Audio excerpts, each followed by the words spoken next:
मंदिर में सब भक्तों की एंट्री हुई है।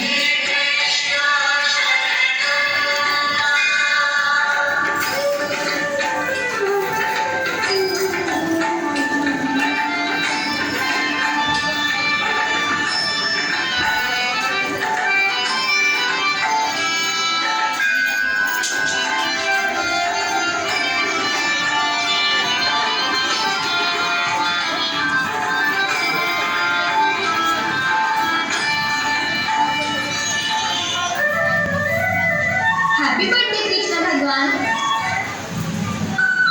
आपके बर्थडे पर लोग आपको भोग चढ़ाते हैं, गिफ्ट देते हैं, पर आज मैं आपसे एक गिफ्ट चाहती हूँ। प्लीज मुझे कुछ समझाओ, मैं पूरी ही मुरझाई गई हूँ। मुझे आपकी मदद की जरूरत है। बोल वत्स। मैं बोल रहा हूँ श्री कृष्ण। बोल वत्स। मैं बोल रहा हूँ श्री कृष्ण। सच्ची भगवान, ये तुम बोल रहे हो? हाँ बोल, क्या समस्या है आपकी? क्यों पूछ गई हो तुम? क्या चाहिए तुम्हें?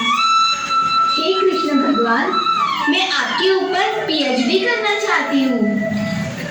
मेरे घर में वैष्णव धर्म को पाला जाता है। आपकी बहुत पूजा अर्चना की जाती है। आपकी ख्याति मैं अपने दादी से सुनती आ रही हूँ। तब मैंने सोचा क्यों ना आपके ऊपर पीएचडी की जाए। अरे वाह, ये तो बहुत अच्छी बात है। परंतु जितना जितना मैं आपके बारे में जानती गई, उतना उतना आप मुझे सस्पेंस पुरुष लगते गए। जितना मैं लोगों से मिलती गई, पूछती गई, उतना अलग अलग वर्णन लोगों ने किया, और इतना अलग अलग वर्णन मेरे सर के ऊपर से चला गया। मैं समझ ही नहीं पाई कि आप हो कौन, तुम्हारा सच्चा स्वरूप क्या है, किसने बनाया है आपको ऐसा। तुम्हारे कितने नाम हैं, कितने रूप हैं, कितनी कथाएं वर्णन की गई है, कितनी बातें, कितने भक्त। ओहो, मैं तो पूरा ही कंफ्यूज हो गई हूँ। कहा जाता है आपने एक उंगली पर गोवर्धन पर्वत उठाया, पर मुझे आश्चर्य है कि पार्वती की एकमात्र तीर से आपकी मृत्यु हो गई। एक तरफ आप अहिंसा परमो धर्म है, और दूसरी तरफ आपने अर्जुन को युद्ध के लिए प्रेरित किया। आपको पता होकर भी आपने अर्जुन पुत्र अभिमन्यु की रक्षा नहीं की। एक तरफ आप निष्ठावान ब्रह्मचारी कहलाते हो, और दूसरी ओर आपकी 16,108 रानियां भी बताई गई है। सिर्फ रानियां ही नहीं, राधे जीवित है, जिनके साथ आपका प्रेम वर्ल्ड फेमस है। कान्हा जी, अब यह बताओ, यह विरोधाभास नहीं लग रहा है क्या? अब आप ही बताओ प्रभु। लाखों लोग आपको भगवान मानते हैं, आप हो कौन? क्या है आपका रहस्य? प्लीज क्लेरिफाई मी। जब मैंने आपके ऊपर लिखना चाहा, मैं लिख ही नहीं पाई क्योंकि मैं खुद कंफ्यूज हूँ। प्लीज हेल्प मी प्रभु।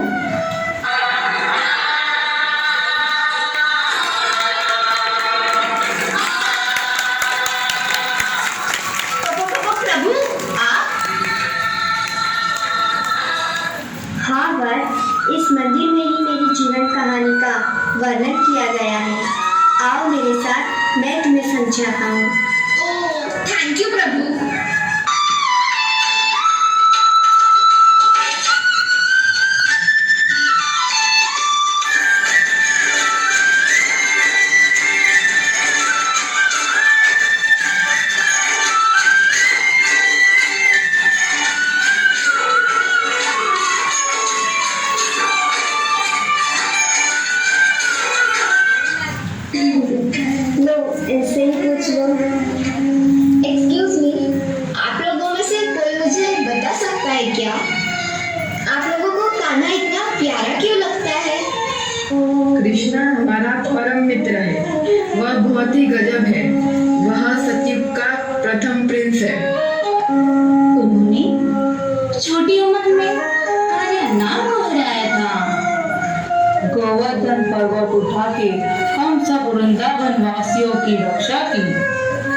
हर कदम कदम पर हमारी रक्षा की, पालना की।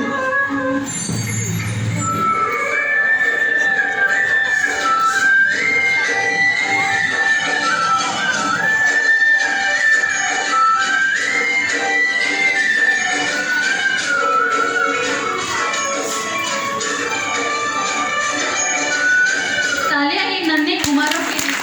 सच्चाई क्या है? मुझे आपकी शक्ति का जरा भी संदेह नहीं है। इतनी छोटी सी उम्र में इतने महान कार्य किए, वह भी सत्युग में, आपने कैसे किए? मैं आपकी शक्ति पर प्रश्न नहीं उठा रही हूँ, संदेह नहीं कर रही हूँ। इतने बड़े पराक्रम कैसे किए? बताइए, सच्चाई क्या है प्रभु?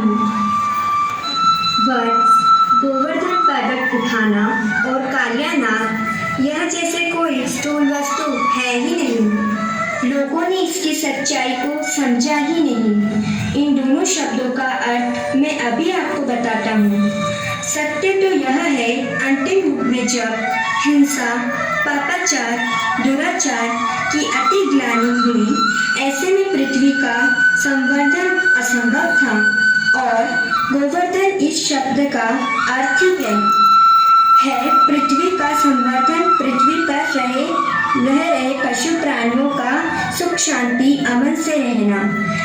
ऐसे समय पर आत्मा की शक्ति को जागृत करना अति आवश्यक है। परमात्मा ने आकर हम सभी आत्माओं की ज्योति जगाई। और तो और स्वयंभू परमात्मा ने इस संसार का सर्व के सहयोग की उंगली से सारी सृष्टि का वर्धन किया। ओह, तो यह बात है प्रभु जी, सत्य यह है। अरे वाह भाई वाह। हाँ, और कालियानाग की तो बात रूपात्मक है। 5 मुखी कालियानाग तो प्रतीक है काम, क्रोध, लोभ, मोह, अहंकार रूपी विषारी विकारों का, जिसके सहयोग मात्र से इंसान विषैला हो जाता है। और इन विकारों पर जीत पाने का मार्ग परमपिता परमात्मा ने आकर बतलाया है और मैंने उस पर विजय प्राप्त किया है। ओह, आई सी, तो यह हकीकत है और हम तो कुछ और ही समझ बैठे थे। अच्छा हुआ आपने आंखें खोल दी। हाँ वत्स, जो शरीर की शक्ति बताई है वह शक्ति नहीं कहलाती। यह तो नाशवान शरीर में आत्मा की शक्ति है, पर आत्मा की शक्ति खरी शक्ति कहलाती है। यह शाश्वत है। आत्मा के पास अनंत शक्तियाँ हैं, उसे प्रकट करने के लिए पुरुषार्थ करना आवश्यक है। अब समझी मैं प्रभु। आगे बताइए प्रभु।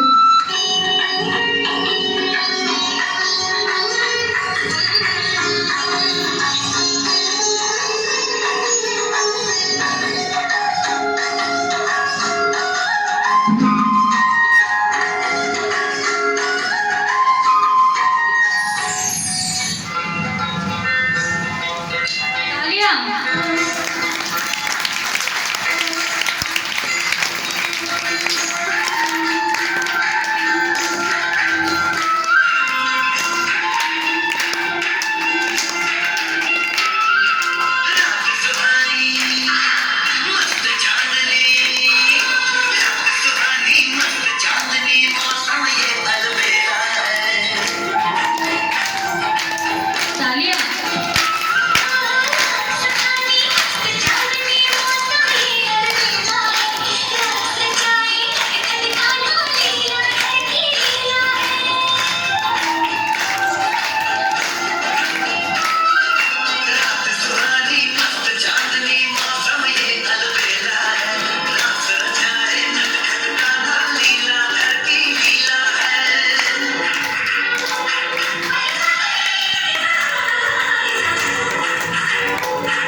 आजकल राधा को व्यक्ति के रूप में स्थापित कर दिया है, परंतु सत्य यह है राध शब्द राधा से जुड़ा है। राध माना आराधना, शिव की आराधना, एक की याद में मंत्र मुग्ध हो जाना। बाकी राधा कोई व्यक्ति नहीं, साधना है। बाकी सवाल रहा 16,108 रानियों का। उन्होंने मेरे जैसे अपने जीवन में संपूर्ण ब्रह्मचर्य का पालन करने का ठान लिया, इसीलिए उनका नाम गाया जाता है। जीवन में संपूर्ण ब्रह्मचर्य का पालन करना अति आवश्यक है, क्योंकि पवित्रता ही श्रेष्ठता है।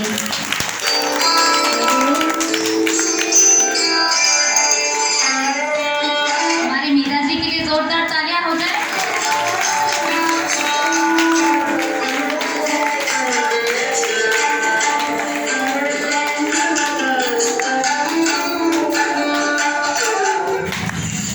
जय श्री कृष्णा मीराबाई, जय श्री कृष्णा। जय श्री कृष्ण, जय श्री कृष्ण। मीराबाई, आप तो श्री कृष्ण की परम भक्त हो, क्या आप मुझे उनके विषय में कुछ बता सकते हैं? श्री कृष्ण तो भगवान के दिव्य संतान है। इनके भक्ति में तो कोई कमी न रह जाए। उनकी भक्ति उनको पहचान करती होती तो मेरा कल्याण हो जाता।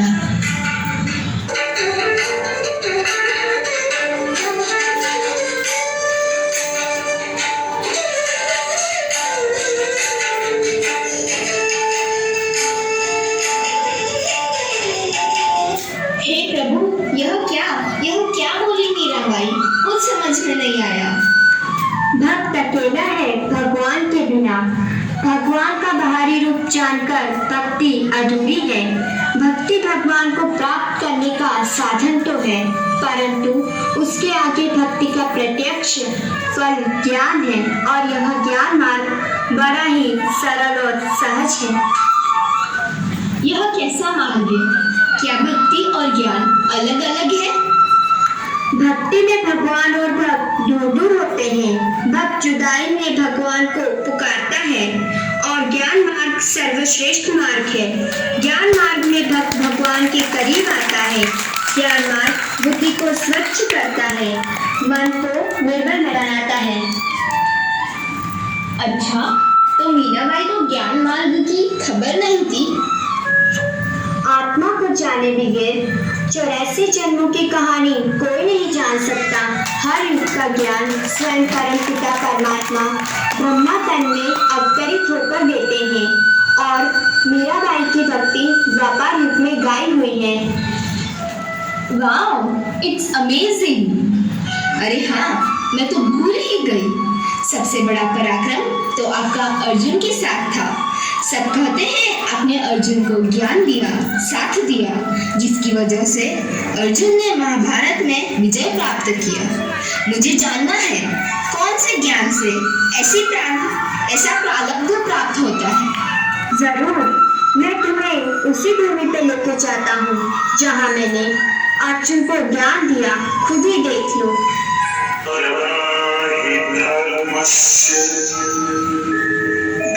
ग्लानिर्भवति भारत, अभ्युत्थानम् अधर्मस्य, तदात्मानं सृजाम्यहम्, परित्राणाय साधूनां, विनाशाय च दुष्कृतां, धर्म संस्थापनार्थाय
श्री कृष्ण का तो यह साकार रूप दिखाया है और श्री कृष्ण तो यह स्वयं कह रहे हैं, मैं अजन्मा और निराकार हूँ। इसका अभिप्राय है ईश्वर जिसे अल्लाह, खुदा, गॉड ऐसे अलग अलग नामों से जाना जाता है, वह अजन्मा, अनादि, अविनाशी और शाश्वत है।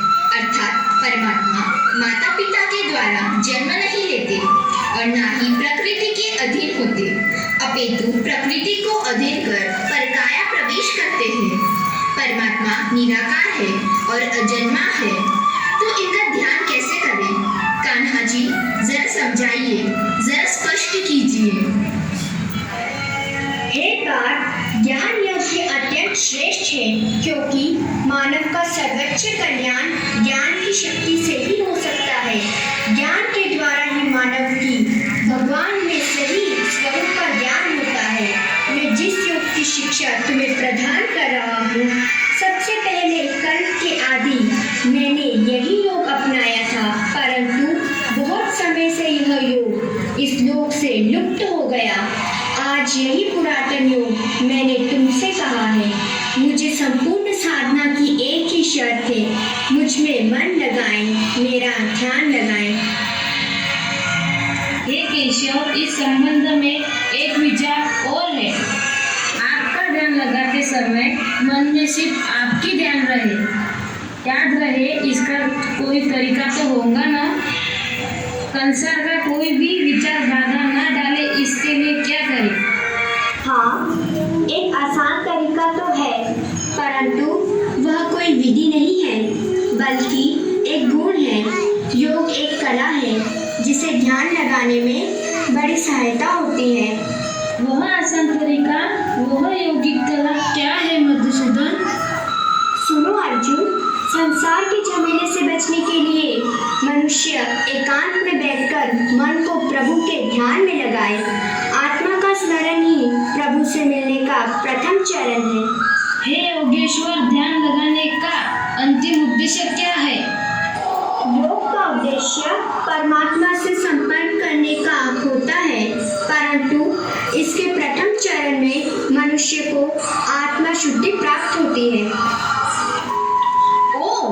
तो यह बात है। यहाँ पर मैंने जाना परमात्मा के साथ योग लगाने की विधि क्या है, और वह यह है कि स्वयं को आत्मा निश्चय कर मन बुद्धि द्वारा उस परमात्मा को याद करना, यही सच्चा राजयोग है।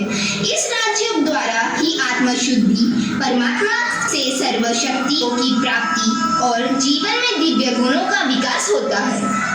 हे केशव, तुमने मेरे मन में ज्ञान की ज्योत जलाकर अज्ञान अंधकार को नष्ट कर दिया है। अब मुझे और कुछ नहीं पूछना। तुम्हें अगर अंतिम उपदेश देना हो तो मैंने मेरे मन की झोली फैला रखी है। पार्थ, सचमुच तुम अंतिम उपदेश सुनना चाहते हो? हाँ केशव। तो सुनो पार्थ, मेरा अंतिम उपदेश बस इतना ही है। सब पूजा की विधियों को, सब साधनाओं को और समस्त धर्मों को भुलाकर केवल मेरी शरण में आओ। मैं तुम्हारे समस्त पापों को मैं धोकर तुम्हें पाप मुक्त कर दूंगा और समस्त संसारी बंधुओं से मुक्ति देकर तुम्हें शाश्वत शांति प्रदान करूंगा। इसीलिए सर्वधर्मानु परित्यज्य मामेकं शरणं व्रज। अहं त्वां सर्वपापेभ्यो मोक्षयिष्यामि मा शुचः।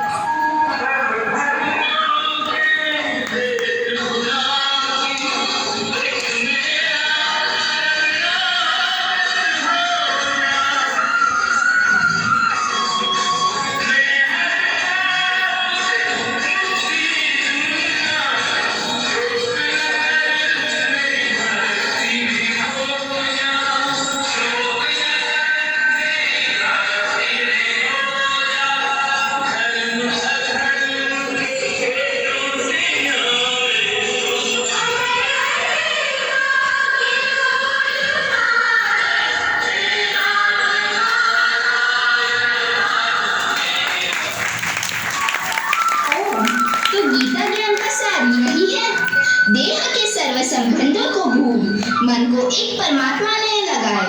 इसको ही मनमना भाव कहा जाता है और इससे यह सिद्ध होता है कि परमात्मा ज्योति बिंदु स्वरूप है। पर सवाल यह है, ज्योति बिंदु परमात्मा ने गीता ज्ञान कब और कैसे दिया होगा? आगे दिखाइए प्रभु। तुम सर्वेश्वर हो, समस्त चराचर के स्वामी हो, फिर तुम्हें मृत्यु लोक में जन्म लेने की आवश्यकता क्या है? यदा यदा हि धर्मस्य ग्लानिर्भवति भारत अभ्युत्थानम् अधर्मस्य तदात्मानं सृजाम्यहम् परित्राणाय साधूनां विनाशाय च दुष्कृतां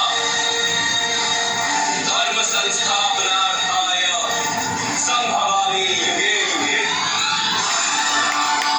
हे पार्थ, मेरा जन्म और कर्म दोनों ही दिव्य है।